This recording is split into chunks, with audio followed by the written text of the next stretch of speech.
now.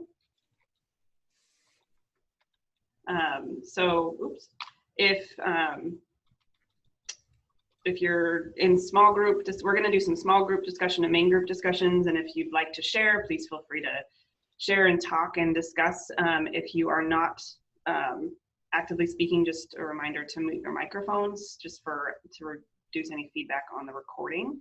And so we'll go ahead and jump right in with introductions. So I'm Nikki Waite. I'm the director of the Student Success and Advising Office here at Western. And then also joining me with the session from my office, we have Keegan, Gormley, and Kelly.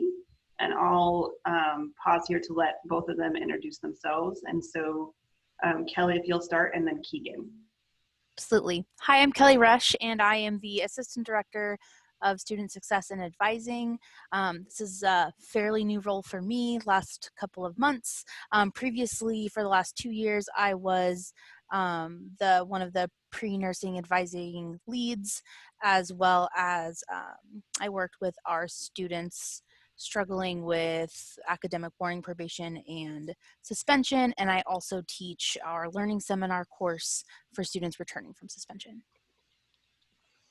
Hi everyone, my name is Keegan Gormley. I am the peer tutoring coordinator for our office, and I'm also an academic success advisor working with exploratory pre-nursing students on academic standing, students referred to our office. I will also be teaching a section of learning seminar in the fall. So I kind of have a dual role here with tutoring and academic advising. It's great to see everyone here. Thank you for coming. And then also joining us today, we will have a faculty advisor panel from our two most recent Advisor of the Year winners for Western. We have Margaret Manugian and Brooke Knotts, and I'll let the both of you introduce yourselves a little bit more later, but they'll also be part of our session today when we switch into our panel to have them share some of their best practices. But to start out our session today, we're actually going to do some group discussion to talk about different strategies for supporting students, and we're going to use a case study model. So in just a second, I will be assigning everyone to a breakout room, and we'll actually do some small group discussions, and we're going to put a case study up on the screen, and I'll put it in the chat so that people can view it as well. And then just encourage some small group discussion to think about how we would support the student in that particular situation. Keegan is going to lead our first case study, and then Kelly will kind of lead our second case study, and then through the small group, and then we'll come back to the main group and share some of the things we learned about and how to support students in those type of scenarios, just to make it a little bit more interactive rather than lecture style. So in just a minute, you'll get an invitation to join a breakout room. I believe I've got everyone assigned to one. If you don't get a notice, please let me know and I can assign you one, but I think everyone is good right now. So so our first case study is going to be a student named Jackie. And so Keegan, if you want to take over and describe the case study, I will put the text in the chat so people can view it after we go into our breakout rooms. But if you'll lead us into this first case study. Sure. So this first case study deals with mental health holistically. And the case study, it specifically mentions anxiety, but I will just go ahead and summarize a little bit. So this is a first-year student, one of your advisees who's coming in for their first advising hold appointment, talking about winter term classes, but they've been struggling with anxiety since pretty early on. She recently experienced a panic attack on her way to class, which forced her to return to her residence hall. Looks a little bit different with the restrictions we have in place nowadays, but anxiety, dealing with that in relation to classes, has experienced anxiety before, but it had been manageable. So she's mostly been keeping the struggle to herself. But since arriving to WU, she's felt on edge and is having difficulty concentrating her class, managing herself, managing her time, studying, things like that. And so that is the context Jackie is coming in for her first advising appointment, and I have some questions below to structure the discussion, and hopefully we can lean on those, but also hopefully lean on like your experiences and what you found helpful. And then I would add to that we will come back together as a group to kind of share main thoughts from our small group, and then also to just share some resources and strategies that we've found beneficial. So I'm putting into the chat now the main questions, so you should be able to see that. And then are there any questions before we split into our small groups? We'll have 3 breakout rooms, so be assigned to one of those. Looks like we've got about 8 people in each breakout room. Does anyone have any questions before we split? Okay, launching those now. All right, Egan, do you want to go ahead and lead us in some sharing for the main group with this case study?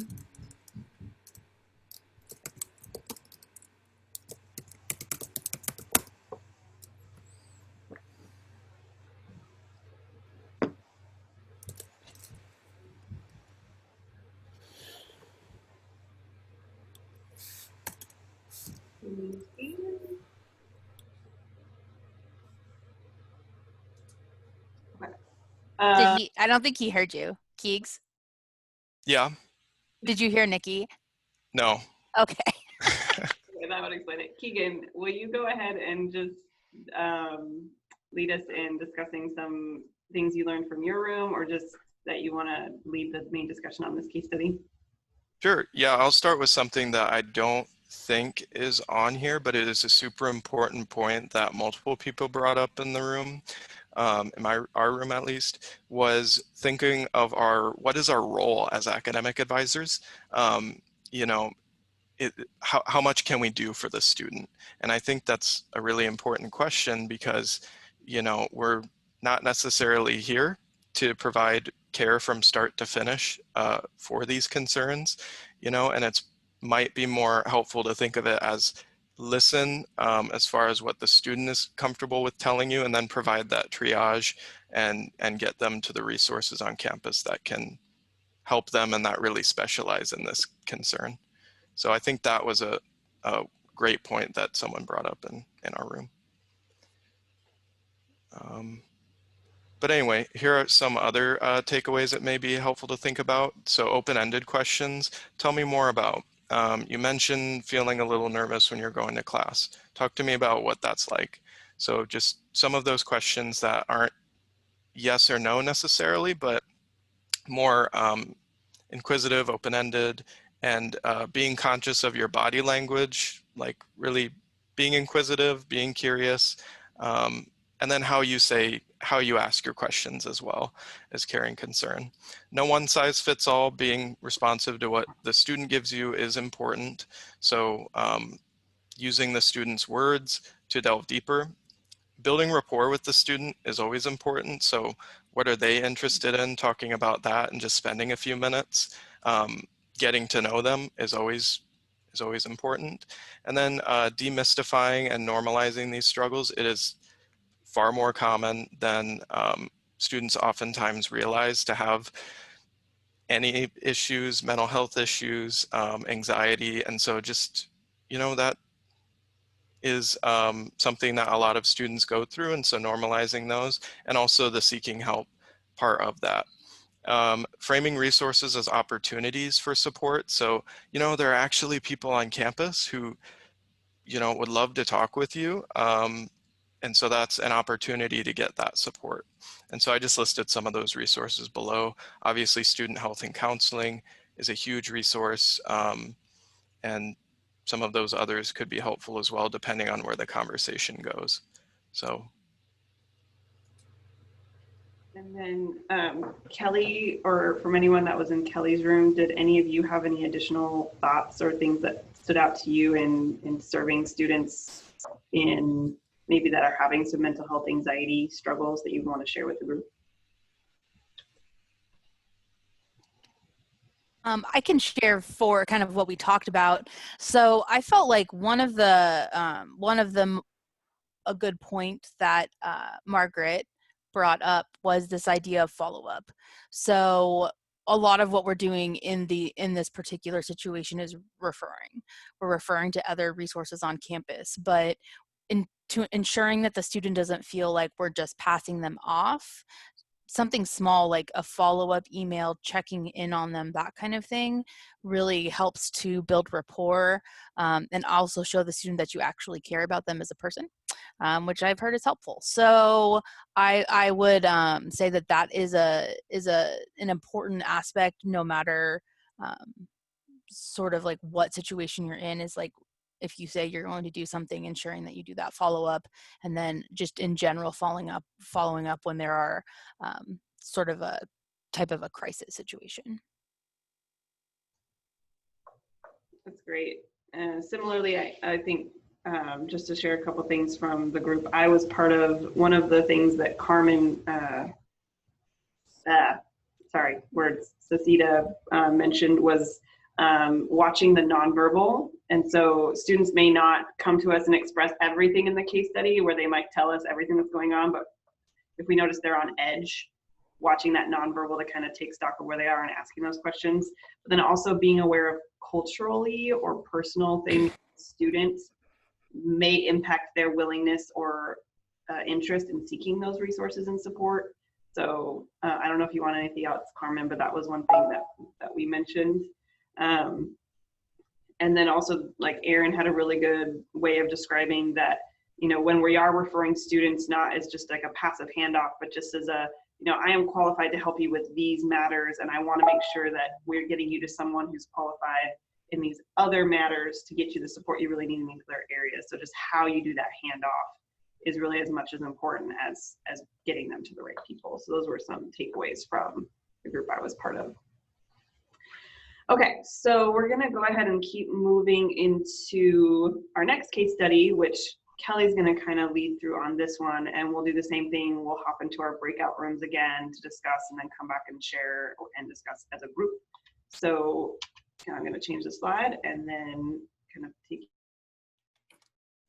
Okay, so this is a real world example for me. This is a student that I've worked with for the last 1.5 to 2 years. I first initially was introduced to him because he was referred to our office because he was a pre-dental hygiene student and had failed all of his science classes. So his advisor thought something might be off, and wanted me to check in. So a couple of things. The student is currently, or at this point in time, was on academic probation, cumulative GPA of a 1.98, so he's not meeting SAP. At one point we did have to do a SAP appeal, and he has a 69% pace rate, so he's getting pretty close to being off pace as well. He essentially was not excited about coming to school, and hadn't really connected with many of his classes. I did have the opportunity to have him in class when I was teaching our academic success course. And so I did have a little bit of a foundation with him for kind of building on some theoretical ideas around growth mindset and grit specifically. But in general, just very apathetic. Sorry. Pace rate is the number of the percentage of courses passed. So in order to maintain financial aid, you have to maintain a cumulative GPA of a 2.0 and a 67% pace rate, or essentially passing 2/3 of your classes. So without those two things, then they can lose financial aid. So it's something that we deal with on a regular basis, just because we're dealing with students who struggle. And yeah, so that's the scenario, and this the questions I have are essentially what Keegan's were, but how are we working with this student? And you can think of this as we ended up having like a long-term like standing appointments and relationships and everything. So that was kind of my approach, was this was going to be a lengthy change as opposed to something quick. Okay, And with that, I've put the case study in the chat. I'm going to launch the breakout rooms again, and here we go. All right. Kelly, do you want to pick up and kind of follow up with this particular case study and lead us through some of it? Oh, yeah, so because I have updates, will you click the first box for me? So this was the plan that the student and I came up with after our first meeting. So we set up weekly meetings, same time every week. It was towards the end of a term, so we identified a particular class that he was interested in taking, not that he had to take, but that he was interested in. We still made sure that class ended up being his dance and hip hop class, which he ended up loving. But it was great that with our gen eds, we can talk about that class, he can take that class, and it still fulfills a requirement, but allows him to sort of get a break from I have to take these classes as opposed to I want to. And so that was ended up being a really positive experience for him. And then each week we were doing a skill lesson. So that could be anything from like note taking and time management to study skills, test taking, all sorts of things. I will say that the first 5 to 10 minutes of every meeting was just spent like, how's your mom? What new tattoos do you have? Like that kind of thing. So we spent a lot of time creating like rapport and relationship. That was super important. So after a full term of meetings and follow-ups with Matt, he was able to move back into good academic standing. He declared a major in psychology. We moved to bi-monthly check-ins because he was feeling much more secure. And honestly, he just had like a really positive attitude about school in general, was excited to be there, really excited about his psychology classes. And he also was able to file a SAP appeal and have that approved, so he had financial aid back. So everything was definitely moving in a super positive direction. And then we had a setback. So in the following term, the student had a suicide attempt. But essentially, as soon as that happened, he sought therapy and went and saw his doctor. He brought his mom, his girlfriend, and myself into the loop. But like before I even had met with him, he let me know he's already emailed his professors, let them know what happened, and had talked to them about late and missing work and how to get caught back up on that. And was also still talking about the ideas of grit and growth mindset and how this was just a small setback and he was going to keep moving forward and this wasn't going to derail his education. So despite having such a significant event happen, it was still positive in the fact that he felt like he had a space where he could come and talk about it and he'd picked up strategies to help him cope. He's not currently at Western. He has decided to join the Army and he's going to basic in a couple of weeks and he's really excited about it. And he is planning on coming back to school, but with the GI Bill. So that's his plan. So even though I would say like, this was obviously like a long-term relationship with this student, and there were setbacks because there always will be. It's never just going to be this smooth, like beautiful process. I think that it shows that, again, like follow-up, continuing creating relationship and rapport with students, you will see students bounce back. Sometimes they just need someone to support them and kind of be their cheerleader. So for me, I felt like this was a positive outcome despite all of the things that he had gone through. And then Kelly or Keegan, did either of you have, or anyone else have things they wanted to share from the small group about supporting students that maybe are having that motivation? I actually did. Hearing from some of the faculty in my group, it's such a great idea to have. So if you have a student who is not, is showing like lack of motivation and just not really excited about what they're doing, giving them the opportunity to have some hands-on real world experience in the field can be super motivating. So we were talking with, you know, TAD and theater arts and having the opportunity to do set design or be an actor or do lighting, right? So different options within the theater. And then in criminal justice, doing ride-alongs or doing internships, same thing in gerontology. So helping students actually engage in the work that they could be doing when they're done can be incredibly motivating and a good reminder for students about like what they're working towards. So especially if your department offers those types of opportunities, absolutely engaging students in that is an excellent choice. Yeah, and then in our room, I'll just share one thing we talked about. We do have the motivation and mental health as two separate case studies today, but there was a great point brought up about how interconnected they can be and how being tuned into where the motivation issue that is you should see on the surface might be coming from and related to other areas of life. I mean, thinking about like student needs, food, housing insecurity, mental health, other health concerns are real things that our students face.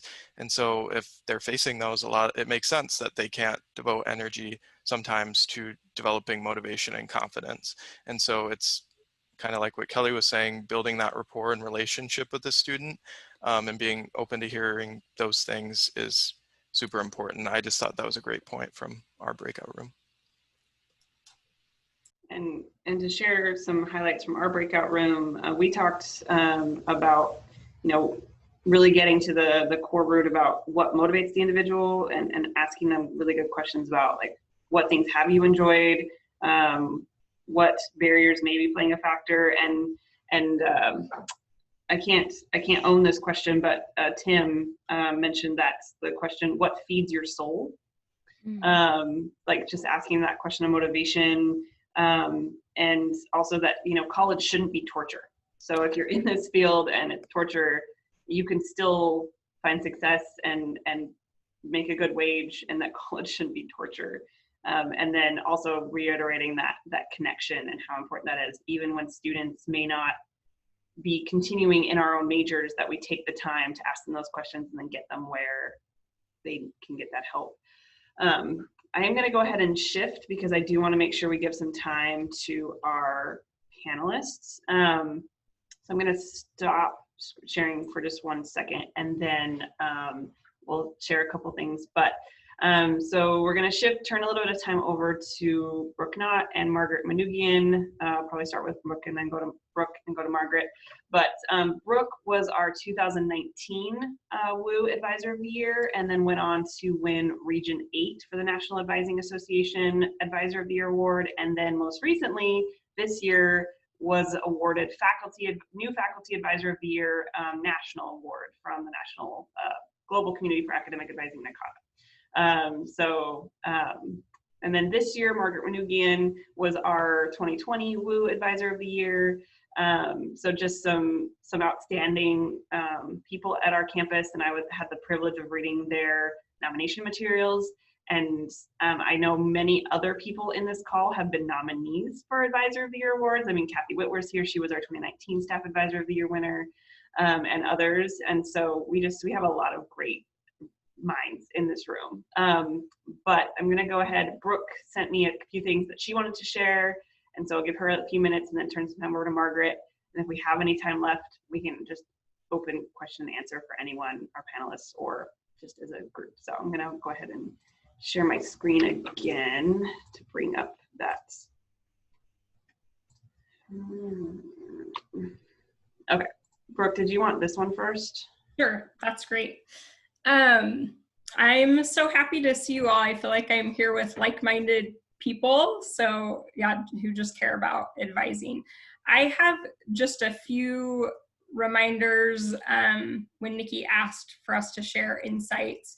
I don't think any of this is new. Some of it we just talked about in our breakout rooms, but one thing that wasn't mentioned was kind of what to do before an advising meeting.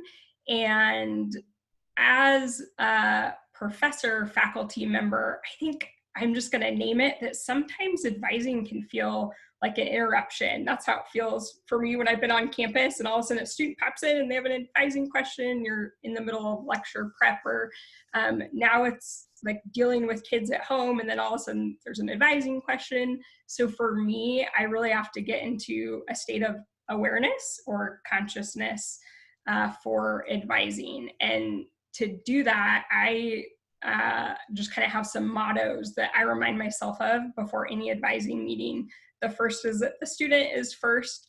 I started off in higher education working in admissions, and I had a colleague there who had a sign up on their desk that said, in higher education, the student is always first. So they're our unit in higher education. So I just remind myself, like, this one student I am meeting with is so important. They are the reason I'm here. They're the reason for college. And I also remind myself about how important advising is for retention. You know, numerous studies have shown that. And I think people in the Student Success Center talk about that a lot. But I don't hear that as much when I'm around faculty members. And so I just have to remind myself of that and how important it is for students' sense of belonging as well, to be a part of campus, that satisfaction with campus. So I have to get myself into a state before my meetings, before I'm answering emails. And those are just a couple things that help me with that. I think, you know, when we're thinking about advising, we have all the practical stuff, the credits, getting to graduation, but then there's like this higher order advising where we're talking about careers, we're getting to know the student, we're talking about them managing college altogether. And for me to kind of get to that level, I have to start off with safety. So I'm prepping a class right now on trauma, because at Western, so many students that I have interacted with, I've noticed that they deal with trauma. So you hear it in your classes, you hear it while you're advising. And with anyone who has faced trauma, like, the most important thing is for them to feel safe first. So I'm really pushing for that in my advising meetings, being really approachable. Some of the things I just talked about with my group, that, you know, normalizing what it's like to be a college student. That includes me sharing, you know, my experience as a college student. And then just accepting, like, there's so much more to the student, right, than their academics. They're in all these different relationships. I feel like whenever I really talk to a student, that when it's not just about class or their credits, what they talk about is the relationships in their life. And so I really want to acknowledge that in my advising. And then also just having those high expectations. So I just want to be someone that believes in them. I think there's so many changes in college, right, that we all know, like, their classes are changing, their relationships are changing. And I think as an advisor, that can be a constant thing. You know, students may switch majors, but I am hoping to be a constant that really believes in the student. And then just some practical things for me that have helped. I've, you know, had colleagues that have different worksheets that they share or fill out with their students. What I have found for me is having an Excel spreadsheet open. And I just mentioned this because no one had previously explained this to me, but I'm really trying to, you know, listen well and concentrate on what the student is saying. And then all of a sudden we're talking about credits. And for me, I can't make those calculations in my head while I'm really just trying to listen and focus on the student. So I have an Excel spreadsheet that has all the different categories for their degree open, so then I can make really quick calculations on the spot when they're asking, well, what will it be like if I take this many credits this term and not that next term? And then I've created some lists, documents that I'm sure you all have, where there's those frequent questions about grad school. So I have a list of the regional grad schools, when the application credits are, different career options. That comes up so frequently. It's been really helpful to be able to send those off, and I'll kind of personalize them a little bit before I send them off to a student. And then I just wanted to mention, because of being now associated with the National Association of Advising, I found a lot of helpful information there. So I have on the screen where you can watch training videos about advising. I've watched a couple really great ones on equity in advising and social justice in advising and privilege and how that interacts in advising. And they're not long. And sometimes, you know, if I have a break between what I'm doing, I'll just turn on one of those. So there's lots of free training videos there. And then also their articles that they have on their website. Those are really readable, quick, just to, you know, get a quick insight on advising. So thanks for letting me share. And then I think, Brooke, just real quick, is this an example of one of the lists that you? Oh yeah, I ended up making this. I know lots of people have these, so again, this is probably nothing new for you, but I felt like I have this general kind of script of what I'm saying to a new student of just kind of insider things about the psychology major that they need to know. So I just wrote them all down so I can share these with the student. And I actually took over Rob, who he was in my breakout room. I'm not sure if he's still here, but I took over his advisees, and many of them said to me how important that first meeting was with him because he was like so thorough. So I created this to help me be thorough with my students when I'm first meeting them. And then I just have those things that I end up saying to everybody when I first meet them, I just now have those in a place that the student can take with them. Great, thanks so much, Brooke. Okay, I'll stop sharing, and then Margaret. Sure, so Brooke's much more organized than I am.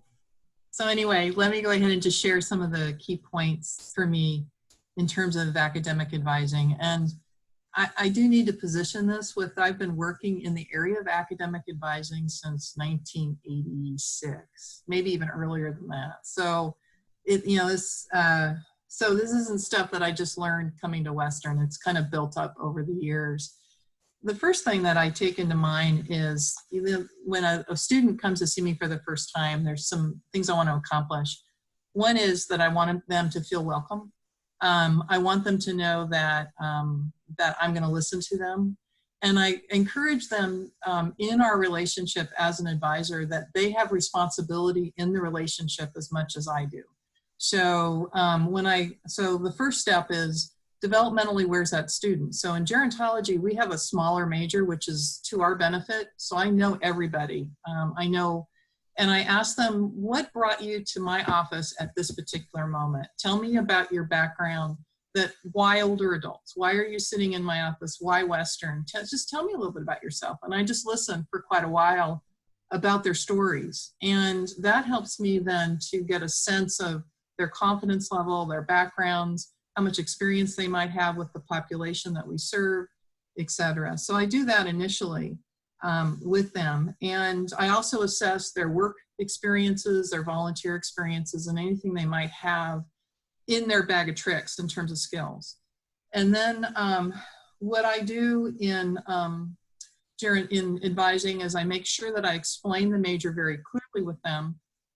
I have the benefit of being the department head, and one of the things that I started doing is we advise over the year.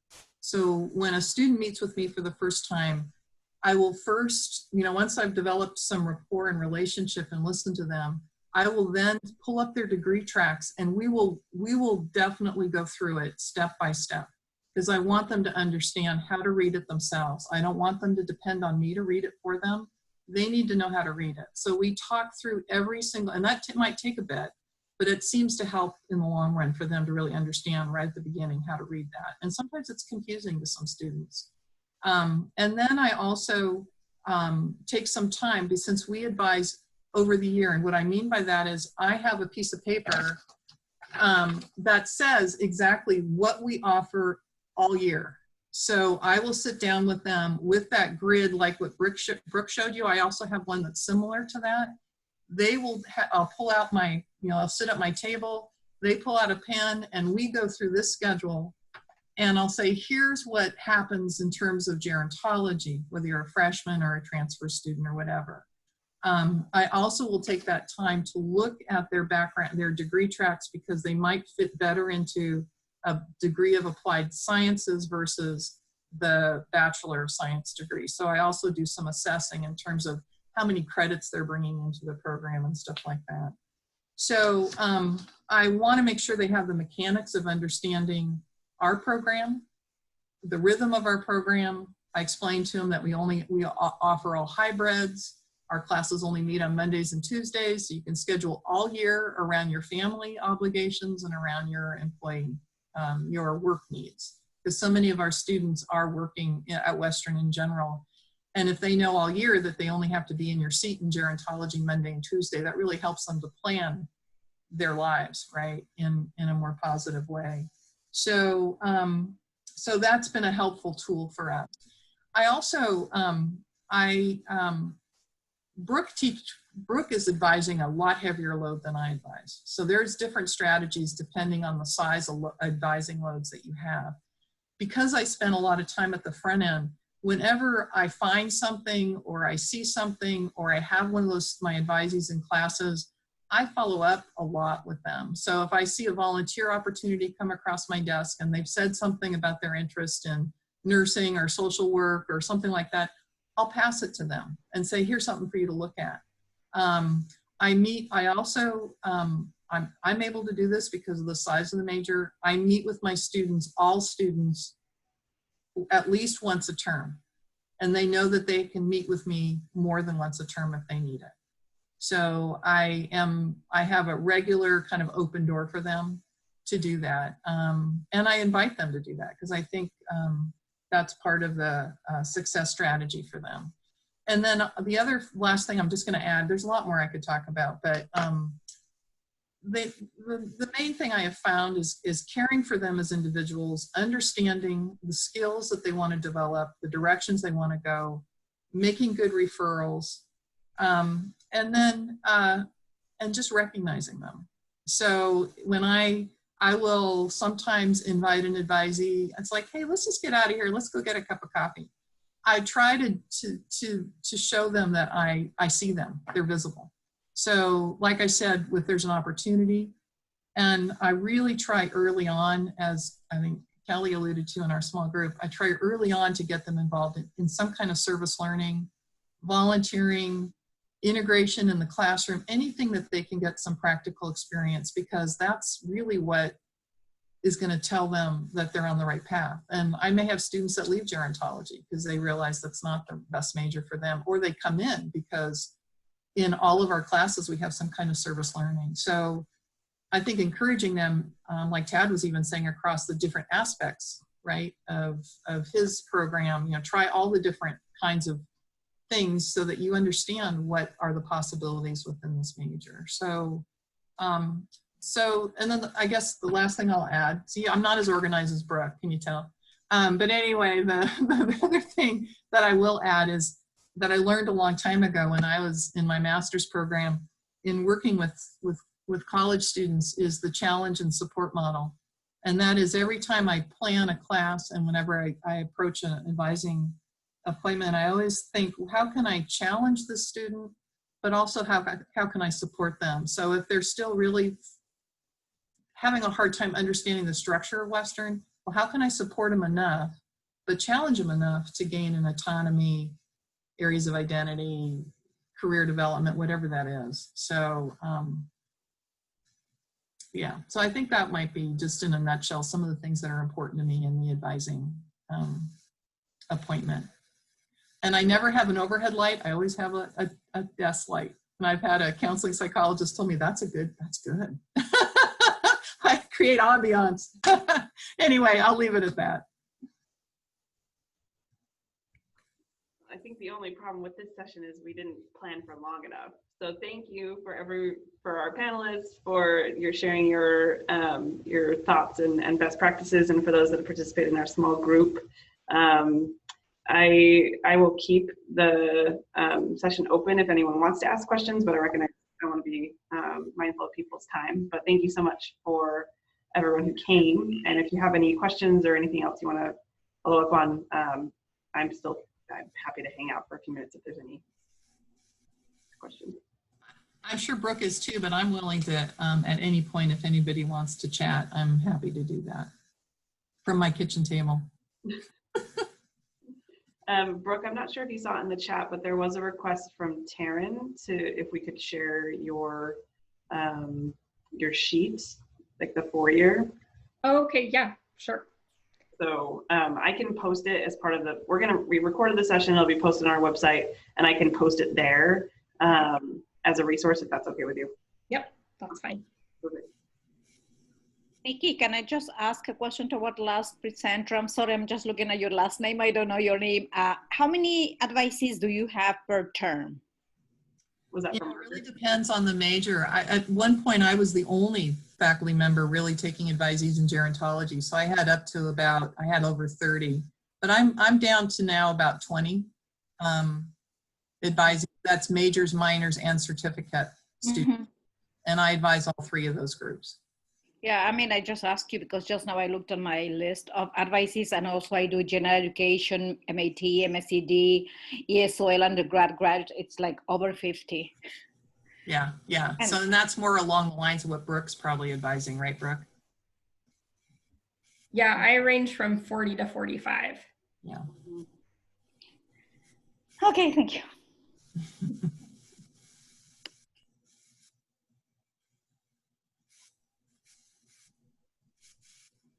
Alrighty, well, thank you everyone for joining. Great session, and it will be available later if you want to share or watch yourself. I don't know why anyone would want to do that, but that's a thing. But thank you so much, and we're so happy to have so many people at WU that are dedicated and caring. This is a really uplifting session with everything that's going on right now, so I appreciate it, everyone. So thank you. Thank you.